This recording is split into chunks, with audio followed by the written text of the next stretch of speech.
बात करेंगे what is an atom. Atom क्या होता है। देखिए एटम क्या है, इसको हम समझने के लिए एक एग्जांपल लेते हैं।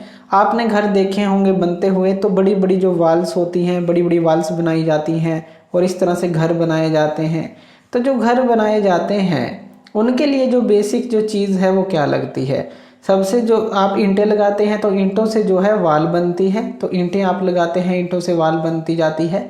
अब जो ये ईंटें हैं ये किस चीज़ की बनती हैं, ये सैंड पार्टिकल्स की बनती हैं, मिट्टी की बनती हैं। इनको भट्टे में पकाया जाता है, ईंटें को शेप दे के पकाया जाता है और फिर ये ईंटें बनती हैं। यानी कि जो स्मॉलेस्ट जो टीनी पार्टिकल है, जो पूरी बिल्डिंग का बेस है, वो क्या चीज़ है, ये टीनी पार्टिकल्स हैं जिनको हम बोलते हैं एटम्स।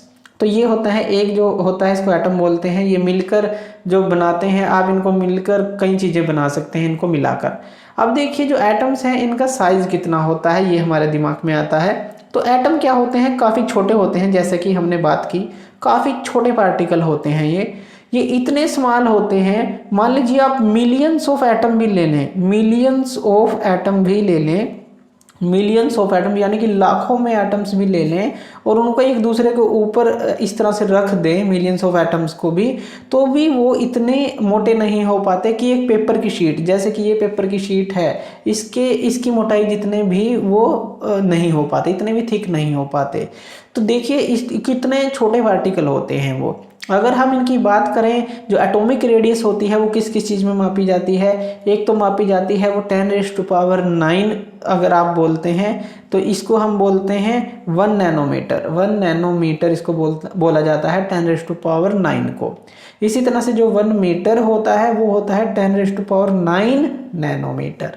तो 1 मीटर को 10⁻⁹ नैनोमीटर और 10⁻⁻⁹ को 1 नैनोमीटर, इस तरह से इनको हम दिखाते हैं।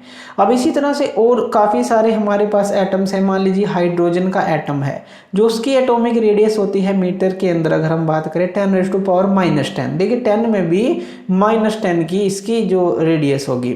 इसी तरह से अगर आप वाटर के मॉलिक्यूल ले लें तो वाटर का मॉलिक्यूल जो होगा 10⁻⁹ उसकी जो होगी रेडियस होगी मीटर में। इसी तरह से आप हेमोग्लोबिन जो होता है, हीमोग्लोबिन, उसका ले लें तो वो होता है 10⁻⁻8 होता है। इसी तरह से अगर सैंड का ग्रेन ले लें, सैंड के ग्रेन जो होता है वो लगभग होता है 10⁻⁻4 की एटॉमिक रेडियस होती है। इसी तरह से अलग अलग तरह की जो है आपको एटॉमिक रेडियस देखने को मिलती है 10⁻⁻ में, तो काफ़ी छोटे आपको देखने को मिलते हैं।